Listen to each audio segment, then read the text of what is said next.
1월 30일 금요일 새벽에 주시는 하나님의 말씀은 창세기 21장 1절로 21절까지입니다. 창세기 21장. 여호와께서 말씀하신 대로 사라를 돌보셨고 여호와께서 말씀하신 대로 사라에게 행하셨으므로 사라가 임신하고 하나님이 말씀하신 시기가 되어 노년의 아브라함에게 아들을 낳으니 아브라함이 그에게 태어난 아들 곧 사라가 자기에게 낳은 아들을 이름하여 이삭이라 하였고 그 아들 이삭이 난 지 8일 만에 그가 하나님이 명령하신 대로 할례를 행하였더라. 아브라함이 그의 아들 이삭이 그에게 태어날 때에 100세라. 사라가 이르되 하나님이 나를 웃게 하시니 듣는 자가 다 나와 함께 웃으리로다. 또 이르되 사라가 자식들을 젖먹이겠다고 누가 아브라함에게 말하였으리오마는 아브라함의 노경에 내가 아들을 낳았도다 하니라. 아이가 자라매 젖을 떼고 이삭이 젖을 떼는 날에 아브라함이 큰 잔치를 베풀었더라. 사라가 본즉 아브라함의 아들 애굽 여인 하갈의 아들이 이삭을 놀리는지라. 그가 아브라함에게 이르되 이 여종과 그 아들을 내쫓으라. 이 종의 아들은 내 아들 이삭과 함께 기업을 얻지 못하리라 하므로 아브라함이 그의 아들로 말미암아 그 일이 매우 근심이 되었더니 하나님이 아브라함에게 이르시되 내 아이나 내 여종으로 말미암아 근심하지 말고 사라가 네게 이른 말을 다 들으라. 이삭에게서 나는 자라야 내 씨라 부를 것임이니라. 그러나 여종의 아들도 내 씨니 내가 그로 한 민족을 이루게 하리라 하신지라. 아브라함이 아침에 일찍이 일어나 떡과 물 한 가죽 부대를 가져다가 하갈의 어깨에 메워주고 그 아이를 데리고 가게 하니 하갈이 나가서 부엘세바 광야에서 방황하더니 가죽 부대에 물이 떨어진지라.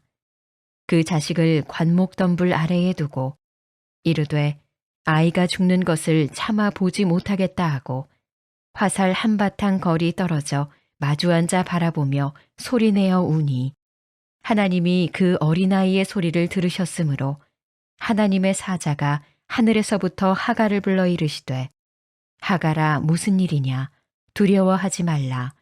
하나님이 저기 있는 아이의 소리를 들으셨나니 일어나 아이를 일으켜 네 손으로 붙들라.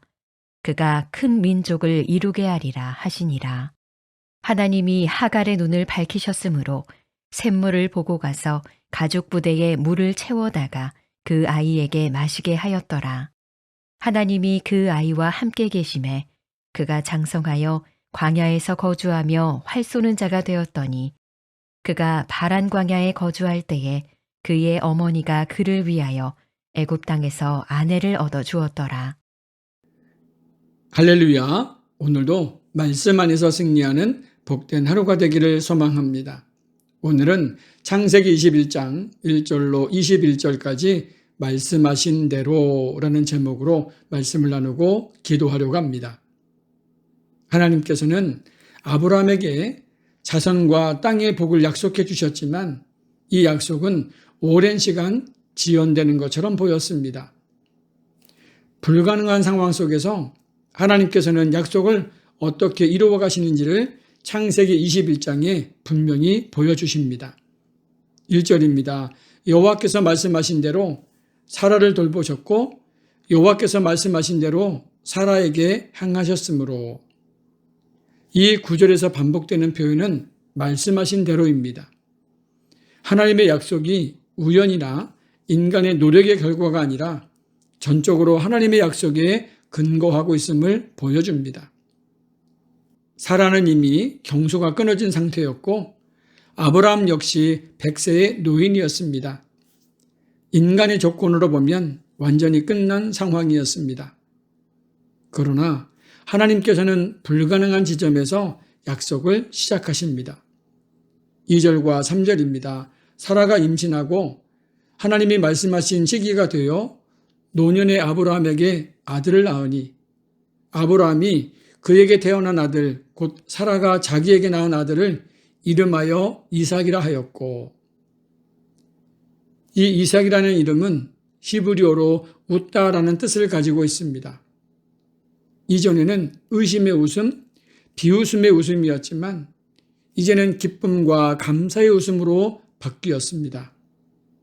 하나님의 약속은 늦어 보일 수 있어도 결코 실패하지 않습니다.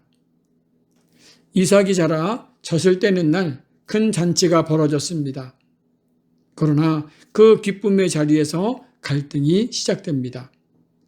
사라는 이스마엘이 이삭을 희롱하는 모습을 보고 깊은 위기감을 느낍니다. 여기서 중요한 것은 이스마엘은 육체를 따라 났고 인간의 조급함의 결과라면 이삭은 약속의 자녀였습니다. 두 사람은 같은 약속 안에 공존할 수 없었습니다. 아브라함에게 이 일은 매우 괴로운 결정이었습니다. 이스마엘 역시 자신의 아들이었기 때문입니다. 그러나 하나님은 분명하게 말씀하십니다. 12절입니다. 하나님이 아브라함에게 이르시되 내 아이나 내 여종으로 말미암아 근심하지 말고 사라가 내게 이른 말을 다 들으라. 이삭에게서 난 자라야 내 씨라 부를 것임이니라. 이 약속은 순수성을 지키기 위한 결정이었습니다. 믿음은 언제나 결단을 요구합니다. 광야로 내쫓긴 하갈과 이스마엘의 모습은 매우 처참했습니다. 물은 떨어지고 아이는 죽어가고 어머니는 더 이상 죽어가는 아들을 볼 수 없어서 거리를 둡니다. 철저한 버림처럼 보였습니다. 그러나 본문은 이렇게 말씀합니다. 17절입니다. 하나님이 그 어린아이의 소리를 들으셨으므로 하나님의 사자가 하늘에서부터 하갈을 불러 이르되 하갈아 무슨 일이냐 두려워하지 말라. 하나님이 저기 있는 아이의 소리를 들으셨나니. 이스마엘 이름의 뜻은 하나님이 들으신다라는 뜻입니다. 하나님께서는 약속의 계보는 아니지만 그 생명을 외면하지 않으셨습니다. 하나님께서는 우물을 보게 하시고 살 길을 열어가게 하셨습니다. 하나님은 약속에만 머물러 있지 않으시고 생명을 향한 사랑의 손길을 놓지 않으셨습니다. 하나님의 약속은 반드시 이루어집니다. 새벽을 깨워 예배의 자리로 나온 우리 모두가 약속의 자녀 이삭처럼 하나님을 끝까지 신뢰하고 오늘도 그 약속을 붙잡고 승리하는 복된 하루가 되기를 주님의 이름으로 축복합니다. 기도합니다. 하나님 아버지 감사합니다. 오늘도 새벽을 깨워 말씀 앞에 서게 하시니 감사합니다. 눈에 보이지 않아도 약속을 붙드는 믿음을 주시고 광야 같은 자리에서도 주님의 음성을 듣게 하여 주옵소서. 오늘 하루도 약속의 하나님과 동행하기를 소망하며 예수님의 이름으로 기도합니다. 아멘. 우리 다 같이 자유롭게 기도하시겠습니다.